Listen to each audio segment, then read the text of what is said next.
초보자를 위한 초보자를 이게 뭐야? 원래 그렇게 하는 거야. 초보자. 자, 할게.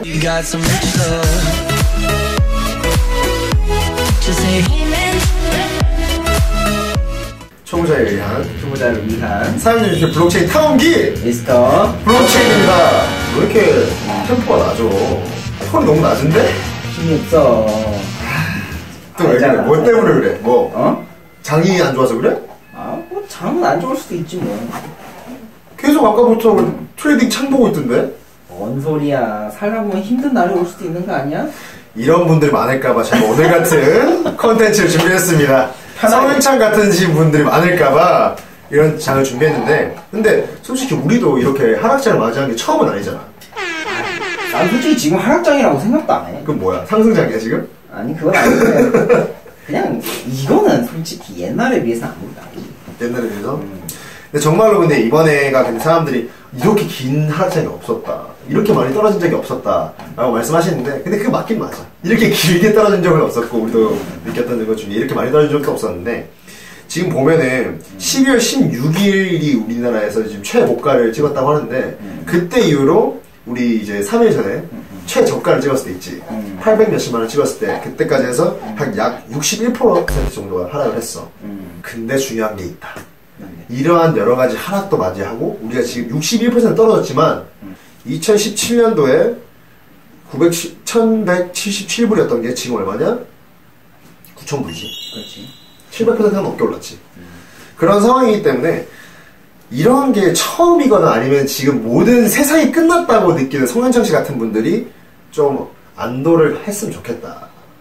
뭐 지금 홀드하라고 지금 유사수신행위 하는 거? 아니, 유사수신행위 하는 건 아니고, 하지만 세상이 아니 나는 홀드하는 건 아니고, 아닌데 세상이 끝났으니 나는 이제 끝났다라는 그런 마인드를 안 가졌으면 좋겠다는 마인드에서 이 컨텐츠 촬영을 하는 거야. 이번에 하락장이 시작이 되면서 이제 시작을 연 게 우리나라 정부에서 그랬다는 말이 많기 때문에 굉장히 정부 규제라던가 이런 거에 대해서 정말로 사람들이 안 좋은 시각으로 많이 보고, 심지어 형이 말했던 대로 정부의 지지율 또한 많이 떨어졌잖아. 그래? 형이 그렇게 말했잖아. 난 그런 얘기 한 적 없어. 아, 그래? 하여튼 뭐 이것 때문인지 모르겠지만, 하여튼 여러 지금 여론 자체가 안 좋기 때문에 정말로 지금 우리나라 정부에서, 아니면 전 세계 정부에서 이 가상화폐, 암호화폐, 블록체인을 없애려고 하냐, 그걸 한번 알아보는 시간을 가지면서 정말로 규제가 우리를 쓸어버리려고 하느냐 한번 알아보는 시간을 가지면 좋겠어. 오케이. 자, 그러면은 우리가 우리나라 것만 볼 게 아니라 전 세계 거를 볼 필요가 좀 있겠지? 규제를? 규제를 볼 필요가 있고, 특히나 우리나라가 지금 거래량이 3위야. 우리나라 3위고, 첫 번째가 미국이고, 그 다음이 이제 일본이고, 그 다음이 이제 우리나라라고 이제 하는데, 자, 그러면은 한국에, 그래도 우리가 대한민국을 살고 있으니까, 대한민국 정부에 대해서, 정부 규제에 대해서 한번 얘기를 해봤으면 좋겠어. 자, 우리나라 정부 규제는 이제 12월 28일날, 이제, 그래도 맨 처음에 그 초안이 좀 잡혔다고 할 수 있겠지? 12월 28일. 자율 규제안 얘기하는 거야? 아니, 자율 규제안 뿐만이 아니라 정부에서 좀 나온 게 있지. 12월 28일날. 뭐라고 나왔냐면은 미성년자, 외국인, 비거주자에 대해서 이제 가상화폐 거래소에서 거래 아이디를 만들어서 거래하는 걸 금지를 하겠다고 했지. 그러면서 그때 했던 게 뭐냐면은 이제 실명제를 도입을 하겠다. 근데 실명제에 대한 날짜는 그때 정확하게 명시를 안 했었어. 근데 1월 23일날 나온 정부 보고서에 의해서 1월 30일날 신규 규제가 아니라 신규 실명 거래로 전환한다고 이제 발표를 했지. 근데 1월 30일이 됐어. 어떻게 됐어요? 신규를 지금 못 받고 있는 실제 일부는 받고 일부는 못 받았지. 어떤 상황이에요? 자세히 설명해 줘. 그러니까 지금 은행 입장에서는 정부는 이제 정부가 규제를 하는 게 아니다, 신규를 막는 게 아니다라고 이야기를 하는 입장이고, 은행 입장에서는 정부 눈치를 보느라 신규를 열어주기가 좀 껄끄러운 상황인 그런 상황인 것 같은데? 맞아. 약간 지금 좀 형 은행 갔을 때 어떤 사태가 발생해서 직접 경험한 게 있었잖아. 은행을 내가 2번을 갔는데 2번 갔을 때 은행에서 싸움이 나고 있었어. 계좌를 안 열어준다. 그게 약 며칠쯤이야? 한 일주일 정도 전이니까. 한 1월 28일, 29일 그때쯤? 그때쯤. 은행에 갔는데 은행에서 예전에는 그냥 계좌를 막 열었잖아. 주민등록증만 있으면. 지금은 뭐 각종 서류가 필요하다고 안 열어준다 그러더라고. 그래서 막 싸우고 있더라고. 그래서 형이 막 좀 물어봤어. 뭐 왜 이런 상황이 좀 발생을 했냐, 약간 이런 거. 은행의 스탠스가 뭐야? 그러니까 은행의 스탠스는 내가 아까 얘기했던 대로 내가 살짝 물어봤는데 은행에서 이제 자체적으로 지금 규제를 하고 있는 상황인 거야. 이거는 정부의 지침에 의해서 지금 뭐 신규를 안 막고 또는 계좌 개설을 어렵게 만들고 이게 아니고 정부가 말한 것은 은행의 자율적인 판단 하에 그런 투자자 신규 유입이나 계좌 개설을 해주는 거고 대신 책임도 은행에 있다라고 통보를 받는 거고 그래서 은행 입장에서는 이런 것들에 대해서 아무래도 보수적으로 움직일 수밖에 없는 거지. 그렇지. 그리고 우리나라에서는 지금 ICO가 지금 뭐 되는 건가? 아니면 어떻게 되는 거야? 일단은 우리나라 지금 금지잖아. 그치. 2017년 9월부로 우리나라에서는 ICO가 금지됐어. 그렇기 때문에 뭐 보스코인이라던가 아이콘 이런 코인들은 그래도 그 전에 했기 때문에 지금 뭐 문제는 없는 거지. 그런 상황이고 그리고 또 이제 세금에 대한 얘기가 되게 많잖아. 그렇지. 그래서 한승희 국세청장이 얘기를 했던 게 뭐냐면은 이거를 만약에 재화로 보게 되면은 재화, 상품으로 보게 되면은 부가가치세를 매길 수가 있고 만약에 자산으로 보면은 양도소득세를 매길 수가 있는데 어떻게 보느냐에 따라서 다르다고 얘기를 하고 있어. 그래서 아마 세금이 조만간에 뭔가가 나올 것 같긴 한데 한번 그거는 해외 사례들을 들어보면서 우리가 한번 예측을 해볼 수 있지 않을까 싶어. 미국 같은 경우를 이제 한번 넘어가 보자. 그럼 미국에서는 도대체 어떻게 하고 있는지. 내가 알기로 미국 무슨 1년 이상 갖고 있으면은 세금이 뭐 줄어들고 그런 게 있다며. 맞아. 그거는 이제 미국은 IRS라고 해서 우리나라의 국세청 같은 역할을 하는 곳이 있는데 그곳에서 이제 정확하게 이제 명시가 이제 됐어. 나와가지고 어떻게 됐냐면은 이제 2018년도 4월에 이제 세금 신고를 해야 되는데 그때까지 자체적으로 알아서 이제 가상화폐, 암호화폐를 거래를 통해서 소득을 받던 그 손해를 봤으면은 그걸 신고를 해야 되는 거야 스스로가. 자, 근데 그걸 어떻게 하냐? 얘네가 약 7가지 항목으로 쪼개놨어. 자, 첫 번째, 가상화폐 거래를 통해서 이득이나 손실을 봤을 경우. 그러니까 내가 뭐 비트코인을 샀는데 100불에 샀는데 50불이 됐다던가 100불에 샀는데 200불이 되면은 거기에 대해서 이익이나 손실을 따져서 내 소득세 있지. 내 소득, 내 임금에 대해서 그거를 차감을 해줄 수도 있고. 오. 만약에 손실을 봤으면 세금이 줄어들 수도 있는 거네. 내가 손실을 봤으면 내가 만약에 이득을 봤으면 거기다가 다 플러스가 되는 거지. 그 이득 본 만큼. 그리고 두 번째, 화폐 간의 거래. 예를 들어서 내가 비트코인을 가지고 이더리움을 사거나 이 비트코인을 가지고 오미세고를 사던가 이런 화폐 간의 거래지. 가상화폐 간의 거래. 그것 또한 내가 지금 비트코인을 팔아서 오미세고를 샀다는 거기 때문에 내가 맨 처음에 비트코인 산 가격이랑 그때 오미세고 가격, 뭐 이더리움 가격 그걸 대비해서 그 안에 차액이 있지. 차액. 손실을 봤으면 손실이고 그것도 이득을 봤으면 이득인데 그거를 가지고 세금을 매기는 거야. 그리고 세 번째, 재화 판매. 내가 만약에 뭐 머핀을 팔거나 커피를 파는 사람이야. 내가 팔고 비트코인을 받았어. 그러면은 그 당시에 비트코인 가격으로 세금을 매기는 거야. 떨어지는 뭐 올라가는 상관이 없어. 내가 만약에 팔았으면은 그 당시 비트코인 가격으로 세금을 매겨. 내가 만약에 재화를 구입을 했어. 예를 들어서 이런 게 있잖아. 내가 만약에 100불어치 비트코인을 샀어. 사가지고 들고 있는데 좀 올라가지고 내가 만약에 뭐 기프트 카드 같은 걸 샀어. 기프트 카드 200불어치를 샀으면은 100불어치에 내가 이득을 받잖아. 그럼 그만큼의 내가 또 세금 신고를 해야 되는 거야. 그리고 다섯 번째, 에어드롭. 에어드롭은 좀 애매하잖아. 가만히 있는데 돈을 준 거잖아. 기준 가격이 없고. 어떻게 되냐면 에어드롭 같은 경우에는 내가 에어드롭 받았어. 비트코인 같은 경우에는 비트코인 캐시, 비트코인 골드 이런 식으로 에어드롭 받았잖아. 그러면은 내가 그걸 받았는데 그 당시 가격은 아니고 내가 팔았을 때 팔았을 때 그 전체 금액을 내 수익으로 잡는 거야. 영원에서. 영원에서 수익으로 잡는 거야. 잡고 채굴. 채굴 같은 경우에는 팔았을 때 가격이 아니야. 채굴 됐을 때 그 당시 가격이야. 그래서 채굴 됐을 때 그 당시에 평균가를 잡아가지고 그게 형의 수익이 되는 거야. 제로에서부터. 그 수익으로 잡고 ICO 같은 경우에는 사람들이 뭐 크라우드 펀딩이라던가 이런 거 같은 경우에 뭐 텍스 프리로 하는 경우는 되게 많잖아. 아니면 뭐 기부를 받는다거나 이런 거야. 근데 그런 식으로 안 보고 이거는 법인 소득 아니면 개인 소득으로 잡아서 소득세를 내야 돼 또 따로. 이런 식으로 약간 7가지 항목을 두고 이제 IRS에서 지금 이제 세금을 매긴다고 했는데 IRS에서 지금 직접적으로 들어가서 뭐 조사를 해가지고 막 땡겨내 이런 건 아니고 사람들한테 자체적으로 신고를 하라고 하는 상태야 지금. 자율적으로. 근데 이제 앞으로는 코인베이스라든가 이런 데랑 협조를 해가지고 앞으로 그런 폼이라든가 이런 거 맞춰서 자동적으로 계산할 수 있게 하겠다는 입장인데 지금은 아직 근데 자율적으로 세금 신고를 하라는 거야. 근데 이 세금안은 되게 합리적인 것 같은데? 아 진짜? 소득으로 그냥 잡는 거잖아. 맞아, 돈을 맞아. 얼마를 벌었느냐를. 맞아. 그러면은 마이너스가 되면은 그것도 인정을 해주는 거야. 그걸 인정해줘. 그걸 인정을 해줘. 지금 미국 IRS 입장은 그래.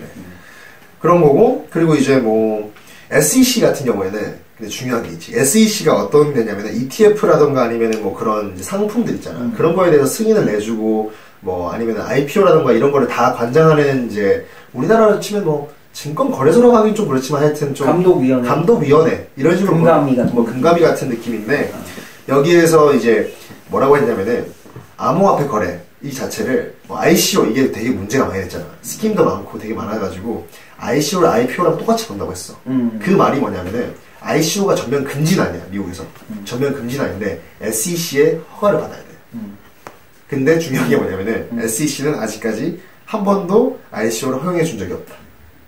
그렇게 하고 나서. 그렇게 하면 안 돼. 아직 한 번도 해준 적이 없어. 그러니까 ICO가 뭐 무조건 안 된다, 불법이다 이런 건 아닌데 SEC의 허가를 받아야 돼. 그러니까 SEC의 스탠다드라이제이션 있잖아. 거기를 통과를 해야 된다는 거지. IPO 하는 거랑 똑같이. 시도는 혹시 얼마나 있는데 사람? 그거는 정확하게 잘 모르겠네. 근데 하여튼 아직까지 통과를 한 적은 없어. 중국 같은 경우는 우리 바로 옆 나라니까 굉장히 뭐 우리가 다이렉트한 영향도 많이 받았잖아. 그렇지. 예를 들어서 어떤 게 있었을까요? 뭐 예전에 거기 거래소를 막 금지했을 때. 그치. 그때 뭐 가격 영향이 굉장히 많았지. 그러면서 사실은 이런 이야기도 많았거든. 중국에서 거래하는 사람들이 전부 다 한국 거래소로 넘어왔다. 맞아. 그것 때문에 이번에도 약간 테더 같은 것도 문제가 많이 되는데 간략하게 설명을 정리를 하자면은 2017년 9월 4일날 ICO가 맨 처음에 전면 금지가 됐어. 그리고 나서 거래소 폐쇄 및 채굴 금지를 생각하고 있다 했지. 근데 작년 말에 거래소 폐쇄를 했고, 그리고 지금은 떠도는 소문에 의하면은 채굴 자체도 굉장히 제한을 할 거다. 전기를 뭐 끊는다. 이런 전기를 제한적으로 공급을 하던 아니면 전기 비용을 높이던 지금까지 중국에서 사람들이 채굴을 해왔던 그런 어드밴티지들 있잖아. 그런 걸 굉장히 줄이려고 하고 있어.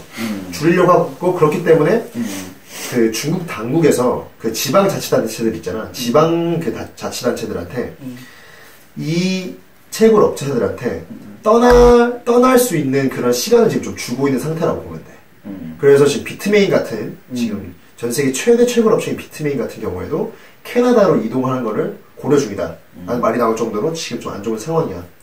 참 우리가 근데 이런 걸 보면은 일본에서 배울 건 좀 많은 것 같기도 해. 일본이 되게 좀 가장 진보한 체계를 갖고 있잖아. 맞아. 일본 같은 경우에는 어떠냐면은 2017년 4월 1일 날 어떻게 됐냐면은 Method of Payment라고 인정을 해줬어. 그러니까 뭐냐면은 지불 방법이, 그러니까 화폐로 인정을 한 건 아닌데 절대 아닌데 지불 방법이라고 인정을 해줘 버렸어. 그렇기 때문에 현재 지금 몇 개 정도가 지금 몇 개 거래소가 아니고 상점들이 일본에서 가상화폐 비트코인을 가지고 거래가 되는 줄 알아? 그걸 사고 팔 수 있는 줄 알아? 재화를 4,500개 이상의 상점들에서 암호화폐, 가상화폐를 가지고 지금 거래를 할 수 있는 거야. 진짜로 재화를 사고 팔 수 있는 거야. 그 정도로 지금 많이 돼 있고, 그리고 이제 지금 2017년 9월 29일부로 이제 일본에서는 정부의 인증을 받은, 허가를 받은 거래소에서만 그 암호화폐 거래를 이렇게 운용을 할 수 있게 됐어. 근데 그렇기 위해서는 굉장히 일본에 많은 사건들이 있었지. 예전에 뭐 마운트 호스 사건도 있었고, 뭐 최근에 들어서는 뭐 코인체크에서도 엄청나게 큰 양의 NEM이 뭐 해킹을 당한 사건도 있었는데, 그 코인체크는 인증이 됐던 거래소야? 됐던 거래소야. 여러 개 거래소 중에 하나야. 근데 일본 당국에서 말을 하는 게 해킹 당하기 전에 보안 시스템이 어떻게 돌아가는지에 대해서 계속 보고서를 받고 있었고, 그렇기 때문에 코인체크에 업데이트를 해라, 계속 뭐 복구를 하고 수정을 하고 하라고 계속 그런 압박을 넣고 있는 와중에 이게 터져버린 거야. 그래서 지금 일본 당국에서도 굉장히 안타깝게 느끼고, 하지만 지금 그거에 대해서 코인체크는 뭐 100%다 환불해줄 수 있다는 지금 입장이니까 그렇지. 한번 그건 지켜봐야 될 것 같아. 그래서 지금 그 이후에도 지금 굉장히 조금 더 거래소에 대한 그 잣대가 조금 더 세진 것 같아. 일본에서는 많은 그런 경험들이 있기 때문에. 그래가지고 이제 일본 금융감독원 같은 경우에는 거래소의 시스템 관리 리스크 관련 보고서를 전부 다 제출하라고 지금 한 상태야. 그렇기 때문에 일본에 있는 거래소를 보면서 우리나라도 약간 우리나라 거래소 약간 이런 것들을 좀 도입해야 되지 않나. 그치. 자, 이제 유럽으로 넘어가면은 유럽 같은 경우에는 전반적으로 지금 느끼는 느낌이 뭐냐면은 돈 세탁, 뭐 테러 단체의 자금 유통으로서 가상화폐, 암호화폐가 많이 쓰인다는 생각이 굉장히 많아. 그렇기 때문에 뭔가 지금 규제안을 나오고 싶은데 유럽이 또 특징이 있잖아. 나라마다 뭐 자율적으로 할 수도 있지만 유럽 연합이잖아. 그래서 유럽 연합의 느낌으로 규제를 하려고 하는데 그렇기 때문에 좀 시간이 좀 오래 걸리는 것 같아. 유럽도 굉장히 좀 활발하잖아. 스위스 같은 경우는 요즘에 뭐 실리콘밸리가 아니라 크립토밸리라고 불릴 정도로 그런데 그렇기 때문에 약간 좀 나라들별로 조금씩 다르긴 하지만 지금 앞으로 규제가 나올 것 같긴 하다. 그래서 지금 같은 경우는 지금 유럽을 전반적으로 보면은 스위스 같은 경우는 ICO가 증권으로 분류가 돼가지고 규제가 되긴 하지만 ICO가 그래도 불가능한 건 아니야. ICO가 되고 그리고 스위스 같은 경우는 굉장히 블록체인 암호화폐를 적극적으로 도입하려고 하고 있는 그런 나라이고 독일 같은 경우에는 최근에 좀 바뀌었다고 하는데 어떤 것들이 있냐면은 우리가 그때 얘기했다시피 독일은 형이 그 상품으로 봤었어. 가상화폐 자체를 상품으로 봤어가지고 독일 물물교환으로 취급할 때는 부가가치세를 물렸었어. 근데 유럽 사법재판소에서 부가세 면제 결정을 내줘가지고 지금은 펜딩이야. 그러니까 지금은 더 이상 부가세를 매기진 않고 있어. 근데 지금 독일이랑 프랑스랑 이제 합작을 해가지고 이번에 G20 서밋 때 이제 정상회의 때 어떠한 이제 가상화폐, 암호화폐 이제 규제안에 대해서 그런 걸 약간 발의를 한다고 해야 되나? 공동으로 약간 출차를 하려고 하는 그런 입장을 취하고 있기 때문에 유럽도 조만간에 좀 규제를 볼 수 있을 것 같다. 하지만 뭐 딱히 지금 나와 있는 센 규제라든가 우리가 뭐 따라갈 만한 규제는 아직 없어 보인다. 이 정도로 될 것 같고. 근데 여기서 또 우리가 이렇게 우리나라와 직접적인 영향을 미치진 않지만 다른 나라들도 있잖아. 태국 같은 경우에는 형 어떤 것 같아? 태국? 태국은 근데 그 오미세고라는 유명한 코인 있잖아. 그치. 그거를 통해서 뭐 맥도날드랑 이런 데서 또 결제로 가능하잖아. 맞아. 그래가지고 태국 같은 경우에 2017년 9월에 ICO를 지지를 한다고 나왔어. ICO가 새로운 크라우드 펀딩, 새로운 투자 출처의 방안이 될 수 있다. 21세기 미래에 투자 출처할 수 있는 방안이 되어 있다. 이런 말을 하면서 굉장히 긍정적으로 나와가지고 그런데 지금 심지어 태국 같은 경우는 은행들에서 블록체인을 기술을 도입을 해가지고 자기네들 화폐를 어떻게 할지 아니면 이런 기술을 연구를 하고 있을 정도로 태국 같은 경우는 굉장히 적극적이다. 적극적이고 러시아 같은 경우에는 재밌는 게 있지. 이번에 중국에서 채굴 약간 금지는 아니더라도 채굴에 대한 약간 제재? 부정적인 입장을 내세우면서 러시아에서 어떤 이런 일들이 나왔어. 러시아에서 그 채굴자들한테 러브콜을 보내서 우리나라로 와서 채굴을 하면 전기세를 깎아주겠다. 맞아. 그런 얘기도 나왔었고 정확하게 이제 중앙은행의 올가 스코로보가토파 부총재가 뭐라고 했냐면은 러시아 중앙은행의 세수의 통제 및 세무 보고가 확실하게 될 때 국경 내에서 채굴을 승인을 한다. 하지만 거기에서 채굴이 되는 암호화폐, 가상화폐의 판매는 해외에서 했으면 좋겠다. 라는 말을 했어. 그럴 정도로 채굴을 어떻게 보면 좀 승인을 해줬다고 볼 수가 있지. 그렇지. 그런 입장을 지금 러시아에서는 취하고 있어. 네, 그래서 뭐 지금 전체적으로 세분화해서 들어가가지고 하나하나 짚어드리지는 못했지만 시간도 뭐 짧고 이래서 하지만 전체적인 트렌드를 좀 설명해드리고 싶었고 우리나라에서도 좀 배우고 나아가야 되는 부분들이 분명히 있고 전 세계 트렌드는 이러하니 우리나라 규제들도 아마 그러한 느낌으로 가지 않을까라는 걸 저는 조심스럽게 예측을 해봅니다. 최근에 아무래도 이제 정부 방침이 자주 바뀌는 와중에 이제 투자자들이라든지 굉장히 불만이 많았잖아. 근데 전에도 내가 얘기했던 것 같은데 이게 무엇인지를 규정을 먼저 하는 게 내가 볼 때는 가장 중요한 게 아닌가. 맞습니다. 그래서 우리나라에서도 맨 처음에 굉장히 각 부처 부서에서 다 말들이 달라서 너무나 혼란이 빚어졌는데 좀 그러지 말고 다들 심오한 토의 끝에 정말로 괜찮은 규제를 딱 내려줬으면 좋겠어요. 우리나라도 지금 작년 9월부터 해가지고 규제를 나온다고 했는데 지금 2월이 지났는데도 딱히 정확한 규제가 나오지가 않았기 때문에 좀 그래서 사람 더 많이 불안해하고 이걸 정말 사용해야 되나 이런 생각도 많이 드는 것 같은데 좀 깔끔하고 명확하고 사람들한테 사용자들한테 우리 국민을 보호할 수 있는 그런 규제들이 나와줬으면 좋겠다는 바람을 가집니다. 여기서 끝내볼까요? 그래요. 초보자를 위한 사용자 위한 사용자 중심의 블록체인 탐험기 미스터 블록체인이었습니다. 감사합니다.